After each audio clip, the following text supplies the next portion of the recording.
I moved back in with my parents after they retired to support them with rent and bills. Then they told me to leave so my brother could move in after losing his job. Still, they expected me to pay all expenses. I, 32 male, always knew I was the backup son in my family. You know how some parents pretend they love all their kids equally? Mine didn't even try to hide their favoritism. My brother Alex was their pride and joy. Me, I was just there. Growing up in our middle-class neighborhood in Minneapolis, my mom would literally beam whenever Alex walked into a room. She'd corner random people at church or the grocery store to brag about Alex's LA accomplishment while I stood there like a damn shadow. When he left for college at Northwestern, she was depressed for months. Not exaggerating. She called him every single day like she was going through withdrawal or something. It was honestly pathetic to watch. It wasn't that they hated me, I just wasn't Alex. He was loud and played football and got all the attention with his charismatic personality, aka being an obnoxious loudmouth. I was more reserved but still athletic. I wrestled in high school and even placed at state twice, but somehow my trophies ended up in the basement while Alex's participation ribbons from elementary school football got prime display space in the living room. I'm not even joking. This dude had a most improved certificate from 4th grade football hanging in the hallway until I moved out. I figured out pretty early that no matter what I achieved, I'd never measure up to St. Alex in their eyes. Even when I graduated with honors in business management and landed a solid job at a medical equipment distribution company, my mom's response was, "That's nice, honey. Did you hear Alex might be up for promotion at his marketing firm?" Mind you, Alex had been up for promotion about 5 times already and somehow never got it, probably because he spent more time networking at bars than actually working, but my parents would never acknowledge that. The worst part, I accepted it. I thought that's just how families worked. Someone gets to be the golden child and someone has to be the spare. Guess which role I got stuck with? When I was 23 and had been working for about a year after college, my parents dropped what they thought was good news. They were retiring. Mom had been bouncing between random part-time jobs at clothing stores for years, and Dad was done being an insurance adjuster. Their brilliant plan, I'd move back home to help out until Alex had kids, then they'd move to Colorado to be near him. Fast forward 5 years. Alex still hadn't produced the grandkids they were desperate for. Actually, he was struggling big time. Him and his wife Megan could barely pay their bills in Denver. The last time I saw him was 2 Christmases ago, where he spent the entire weekend bitching about his condo, his boss, and basically his entire life while wearing designer clothes he couldn't afford. He'd show up in these $300 jeans and new watches while complaining about how the system was keeping him down. He barely acknowledged me, treating me like I was the family dog that was just there for background noise. Meanwhile, I was the one holding everything together. I had worked my way up to regional sales manager, started paying rent to help with their expenses, took care of the house, the yard, everything. I even remodeled their bathroom and built a deck in the backyard with my own 2 hands. Put in those composite boards that don't splinter or rot. Did all the railings myself. The whole 9 yards. My life wasn't perfect, but it was stable. I had a good group of friends, played in a recreational hockey league, and was dating when I had time. But no matter what I did, my mom still talked about Alex like he was God's gift to humanity. When I closed a major account that boosted my commission by thousands, my mom's response was to ask if I could loan Alex some money because he was going through a rough patch. The rough patch being that he'd leased a BMW he couldn't afford and was now panicking about the payments. And this wasn't the first time or the 5th they'd asked me to bail him out. Every family gathering was the Alex show. If he bothered to call in on holidays, everyone would crowd around the phone like the president was on the line. If he deigned to visit my parents, would spend weeks preparing, getting his favorite foods, cleaning his old room like the queen was coming to stay. My birthday, Mom would make a box cake, Alex's birthday. She'd spend 3 days cooking all his favorites and invite the whole extended family. Then everything went to hell a few months ago. Alex lost his job. Since him and Megan were already living paycheck to paycheck, maxing out credit cards to maintain their image, they were completely screwed. My mom acted like this was the best news ever. No joke. She was practically bouncing in her seat at dinner. "This is perfect," she squealed. "Alex and Megan can move in while he gets back on his feet, and maybe once they're settled, they'll finally start a family." My stomach dropped. The way she said it made it obvious she'd been waiting for this exact scenario for years. Not once did she ask what I thought about it. I was just expected to go along with whatever Alex needed, like always. I remember staring at my plate, pushing around the mashed potatoes and thinking, here we go again. Alex messed up and everyone bends over backward to accommodate him. It got worse. A few nights later, they sat me down for a family meeting. They wanted me to move out. There just wasn't enough room for everyone. Mom said with this fake sweet voice. Besides, it's time for you to focus on finding a wife and starting your own family. But here's the kicker. They still expected me to keep paying rent even after I left. I just sat there feeling like I'd been sucker punched. For 5 freaking years, I'd put my life on hold to help them. I'd been the responsible one while Alex lived his life hundreds of miles away, and now they were kicking me out so Golden Boy and his wife could take my place. Dad must have seen I was about to lose it because he quickly said I should take my time to think about it. But I didn't need time. For the first time in my life, I saw my parents for what they really were. It was never about being fair or appreciating what I did for them. It was always about Alex. I remember asking, dead serious, "So let me get this straight. You want me to move out of the house I've been maintaining and paying for so Alex can move in, and you still want me to pay rent after I leave?" Mom had the audacity to say, "Well, we're on a fixed income now and Alex will need time to find a new job. It would just be until he gets back on his feet." "And how long will that be?" I asked. She waved her hand dismissively. "Oh, you know Alex. He's so talented. He'll find something in no time." Right. Just like all those other times he was about to hit it big. I'd heard that song before. By morning, that emptiness had hardened into pure rage.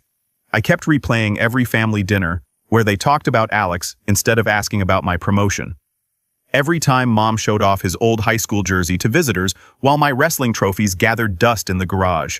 Every sign that I was just a placeholder until they could get their golden child back. And now they wanted me out, but still expected me to pay their bills. Hell no. I wasn't going to be their ATM anymore. I told them I'd think about it, but my mind was already made up. I was done being their backup plan. Over the next week, I quietly packed my stuff. Started with important papers and valuables, then clothes, and other things I couldn't live without. I didn't tell them what I was doing because I knew I'd lose it if they gave me any crap about it. The thing is, I'd accumulated quite a bit of stuff over the years. Weights, equipment, books, clothes. All of it had to be cataloged and packed carefully. I'd built a nice collection of tools working on the house, and I wasn't about to leave them behind for Alex to pawn the minute I was gone. I carefully packed my granddad's old toolbox, the one real inheritance I'd gotten in this family, making sure every socket and wrench was accounted for. While packing, I looked for a new place to live. Since I'd been paying a big chunk of their mortgage anyway, I figured I could afford my own apartment. Found a decent place just 15 minutes from work. Good layout, 2 bedrooms and a balcony where I could grill. Most importantly, it was mine. I signed the lease on a Thursday and arranged to move in over the weekend, all while my parents thought I was thinking about their proposal. Little did they know I was methodically extracting myself from their lives. Leaving that night was intense.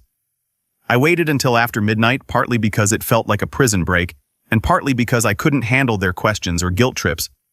I had already moved most of my stuff gradually over the past few days, telling my parents I was reorganizing when they noticed boxes disappearing. This last trip was for my bed, the rest of my clothes, and my gaming setup. I left my house key on the kitchen counter with a short note. Found my own place. Don't contact me about rent. Simple, direct, and to the point. Everything our relationship wasn't. I loaded the last of my stuff into my truck and drove away without looking back. The next morning, I blocked my parents and Alex on literally everything. Phone, email, social media, even LinkedIn. Didn't want him trying to contact me through work connections. For the first time in years, I felt free. That first week in my new place was like stepping into a new life. I could leave my gym bag on the couch without Mom complaining. I could come and go without explaining myself. I even started meal prepping properly and got back on my workout schedule without interruptions. I set up my weight bench in the second bedroom, got all my protein and supplements organized in the kitchen, and for once, didn't have to explain to anyone why I needed so much chicken breast in the fridge. But of course, the peace didn't last. About 3 weeks after I moved out, I got a call from an unknown number. Almost didn't answer, but something told me to pick up. It was my Uncle Rick. Rick and Dad had this competitive relationship since they were kids, but unlike my dad, Rick didn't mess around. He'd always been straight with me, and I respected that. He was the one who taught me how to change my oil and fix a leaky faucet when Dad was too busy watching Alex's high school games. "Jake, what the hell, man?" he asked. "You just disappeared on your parents. They're about to lose the house." What? I was completely blindsided. "What are you talking about?" That's when Rick dropped the bombshell. Turned out Alex had been jobless for 6 months, not just a few weeks like Mom claimed, and my parents had been secretly sending him money the entire time. Not just small amounts, but thousands each month to keep both him and Megan afloat in their expensive condo. To make it worse, they'd taken out a second mortgage on the house without telling me. I could barely process what I was hearing. So let me get this straight, I said, my knuckles white as I gripped the phone. They borrowed against the house without telling me, then expected me to keep covering their mortgage while they kept bailing out Alex and Megan. That's exactly right, Rick confirmed. And now they're panicking because they might lose the house if they miss more payments. You need to step up and fix this, Jake. I laughed. Actually laughed. Fix it. Why is that my responsibility? They're your parents, Jake, Rick snapped. Family takes care of each other. Really? Where was Alex when they needed help? He's been bleeding them dry for years while I've been the one keeping the roof over their heads. Rick went quiet. He knew I was right. Look, Rick, I appreciate you calling, but this isn't my problem. They chose Alex like they always do. Now they can deal with the consequences. After I hung up, I sat there in shock, the truth sinking in like a stone. All those times they said they were a little tight this month, or asked if I could chip in extra for utilities. It wasn't because their retirement wasn't stretching far enough. It was because they were funneling money to Alex behind my back while I was working overtime to help them make ends meet. They were enabling Alex's irresponsible lifestyle. The betrayal cut deep, really deep. For days, I tried to process everything. The more I thought about it, the more betrayed and played I felt. I'd unknowingly been helping Alex and Megan stay afloat in their pretentious lifestyle while my parents funneled my rent money to them.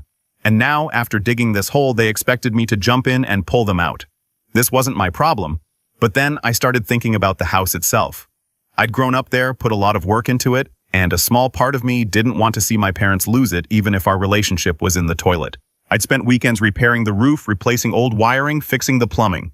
Sweat equity that would all go down the drain if the bank foreclosed. Plus, if I was going to keep paying for something, I wanted it to actually benefit me, not just feed Alex's sense of entitlement. So, I made them an offer. When I showed up at the house, Mom looked like she hadn't slept in days. Dad barely looked at me as he let me in. I wasn't surprised to see Alex and Megan sitting there too. Alex had that smug look on his face like he'd already won some game I didn't know we were playing.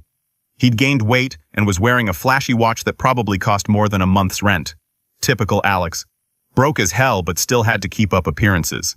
I know about the second mortgage, I said right away, standing with my arms crossed watching their faces.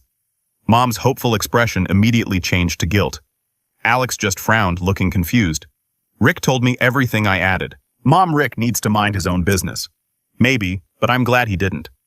Otherwise, I'd still have no idea you were using my money to pay for Alex's expenses. Dad started to interrupt, but I held up my hand. Let me finish. I'm not here to fight or rehash the past. I have a solution that benefits all of us. I laid out my proposal. I would take over the house completely in my name, handling the mortgage legally. No shady promises about someday. A real official transfer. They could continue living there, but only if Alex and Megan paid their fair share of rent, at least what I'd been paying since I was 23.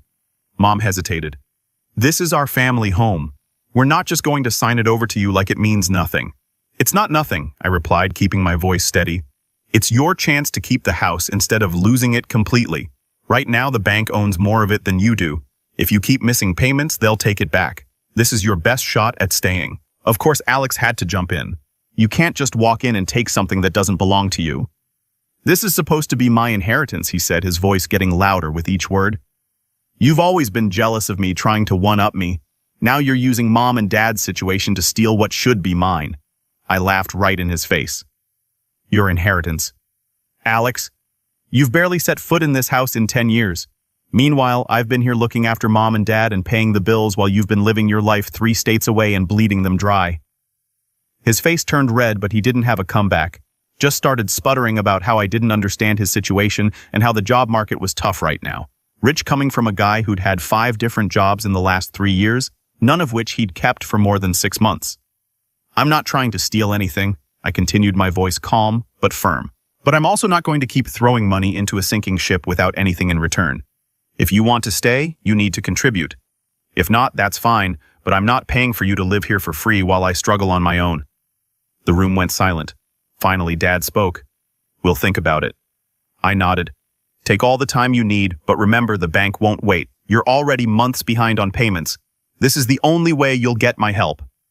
As I turned to leave, Alex couldn't help getting in one last dig. This is bullshit, he muttered. You've always been trying to prove you're better than me. I just smiled. I don't have to try, Alex. I just have to show up. The look on his face was priceless. I think that was the first time in our lives I'd actually stood up to him directly. Mom gasped, like I'd slapped someone, and Dad just looked at the floor, but it felt good. Damn good. For a week, I didn't hear anything. I figured they were still arguing about it, or more likely Alex was trying to convince them to hold out for a better deal or find some other sucker to bail them out. Probably thought if they ignored me long enough, I'd cave and just give them money with no strings attached. That's how it had always worked before. Then out of nowhere, Megan called me. Her voice was shaking with fear. She told me Alex hadn't paid a single cent toward the mortgage even after they received a foreclosure notice. He kept insisting I was just trying to trick everyone into giving me the house and that it wasn't his responsibility. But Megan wasn't buying it anymore. I don't want to lose the house, Jake, she said, her voice trembling. I know your offer is fair. I've been trying to find a job, but Alex keeps saying I don't need to work, that something will work out. He spends his days playing video games and going out with his friends while your parents are panicking about losing everything. If I don't do something now, I'll end up homeless. She went on to describe how Alex would leave the house at noon, claim he was networking, and come home drunk at 2 a.m. Meanwhile, Mom was still doing his laundry and making excuses for him even as the foreclosure notices piled up. I actually felt bad for Megan. She wasn't a bad person, just stuck with my entitled brother. So I made her a new offer. Same deal as before with one change. Alex had to leave if he refused to pay rent. Megan could stay, but he was out. I can't kick my own brother out, I explained, but I can set terms for him staying in my house. If he can't meet those terms, he needs to leave. Megan agreed to present my offer to everyone. Part of me wondered if she was secretly hoping Alex would refuse, so she'd have an excuse to get away from him. That next meeting was a total shit show. As soon as I brought up rent, Alex completely lost his mind, jumped up from his chair, knocked over a coffee mug, and started screaming every insult he could think of, calling me a greedy bastard and saying I was manipulating everyone. He even got in my face trying to intimidate me, but I just stood my ground. I'd been dealing with his temper tantrums our whole lives, and I wasn't about to back down now. You think you're so much better than me? He shouted, his face inches from mine. You've always been jealous because Mom and Dad love me more. That's what this is about, isn't it? You're still that pathetic little kid who couldn't handle not being the favorite. I didn't take the bait. This isn't about who's the favorite, Alex. This is about responsibility. You've had a free ride your entire life and now the bill is coming due. Fuck you, he spat. I don't need your charity. I'm going to make it big any day now.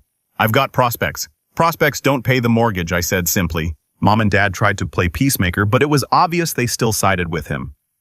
Mom kept saying Alex is going through a difficult time right now, while Dad just looked defeated, like he knew I was right, but couldn't bring himself to stand up to Alex or Mom. Standing in the doorway, I said, if you're not willing to accept my help, there's nothing more I can do. Good luck with the foreclosure. Walking away wasn't easy. I kept telling myself it wasn't my job to fix my parents' mistakes, but this annoying voice in my head kept whispering, what if they lose the house? What if it's your fault? But this time, I refused to let guilt control me. I'd done my part. I'd given them a way out. They chose to reject it. Their decision, not mine. Months passed and my life got better. I started dating a physical therapist named Sarah, got promoted at work, and even started taking Brazilian jiu-jitsu classes 3 times a week. My apartment actually felt like home for the first time in years. I realized how much I'd been missing. Nothing huge, just the simple freedom to live on my own terms. No one questioning why I needed so much freezer space for meal prep. No one making snide comments about my obsession with fitness. No one making me feel like I was taking up space that rightfully belonged to someone else. Then Megan called me once more, sobbing so hard I could barely understand her. The bank was officially moving forward with taking the house. The foreclosure wasn't just a warning anymore, it was happening. Alex had refused to even consider my offer, and their arguments had gotten so bad the neighbors had called the police twice. I can't do this anymore, Jake, she cried. I have nowhere to go. Alex has maxed out all our credit cards and his friends have stopped letting him crash on their couches. Your parents are having health problems from the stress. Your mom's blood pressure is through the roof and your dad looks like he's aged 10 years in the last 3 months. Please, if there's any way you can help. She told me how Alex had been lying to everyone, claiming he had job interviews that never existed. He'd even borrowed Dad's emergency credit card and racked up charges at bars and restaurants. When confronted, he'd exploded in rage, screaming that everyone was against him and that he deserved better than this. I felt bad for Megan. My parents and Alex had created this disaster, not her. I decided to give it one last shot, but this time there was no room for negotiation. I would buy the house completely, but the title had to be transferred to my name immediately. Alex, Megan, and my parents could stay, but Alex would have to pay rent. If he refused, he had to move out. And I made it crystal clear I wasn't covering any of Alex's other expenses. This is my final offer, I told Megan. They can take it or leave it, but I'm not budging. To my surprise, my parents finally agreed. Guess their fear of losing the house was stronger than their need to protect Alex's ego. Even Alex didn't fight as much this time, though his face made it obvious he was seething. The day we signed the papers transferring the house to my name was surreal. Mom kept dabbing at her eyes with a tissue like she was signing away a child rather than a house. Dad just looked defeated, shoulders slumped, signing where the lawyer pointed without even reading the documents. Alex wasn't there. Couldn't be bothered to show up for something this important. Typical. Just like that, I became the owner of the house I grew up in, the house I'd been helping to pay for since I was 23, the house that was supposed to be my inheritance someday. Someday had finally arrived, but not how any of us had expected. At first, things were tense as hell. Megan spent all her energy trying to keep Alex calm. Alex barely spoke to me unless absolutely necessary, mumbling under his breath whenever I came around. He'd make a big show of slamming doors and stomping around whenever I visited to check on the place. My parents kept their distance, which was honestly a relief. Mom would get this martyred look on her face like she was suffering in silence whenever I walked in. Dad would just nod and retreat to the garage. But the problem started almost immediately. Alex never paid rent. Not once. Every month brought a new excuse. He was waiting on an interview. Megan's car needed repairs. Or my personal favorite, he didn't think it was fair to pay rent in the house he grew up in because it was his birthright. The first month I let it slide. Family emergency, he claimed. The second month I gave him a warning. Just waiting on a check, he insisted. The third month I gave him an ultimatum. You're being unreasonable, he argued. I gave him way more chances than he deserved. After 3 months of this bullshit, I finally evicted him. Not just a verbal get out. I went through the legal process, filed the paperwork, the whole 9 yards. I wasn't taking any chances with Alex trying to claim squatters' rights or some other legal loophole. When the eviction notice was served, you'd have thought I'd committed murder. Alex went ballistic, screaming that I was dead to him, that this proved I'd always hated him. Mom collapsed in tears, wailing about how her family was being torn apart. Dad just sat at the kitchen table staring blankly at his hands. My parents were furious. They accused me of being heartless, abandoning family when they needed me most. But I'd heard it all before, and this time it didn't work. If they wanted to support Alex, they could leave with him. I told them exactly what I told Alex. This is my house now, I said firmly. I've given Alex more chances than he deserves. He's had 3 months to get his act together and hasn't even tried.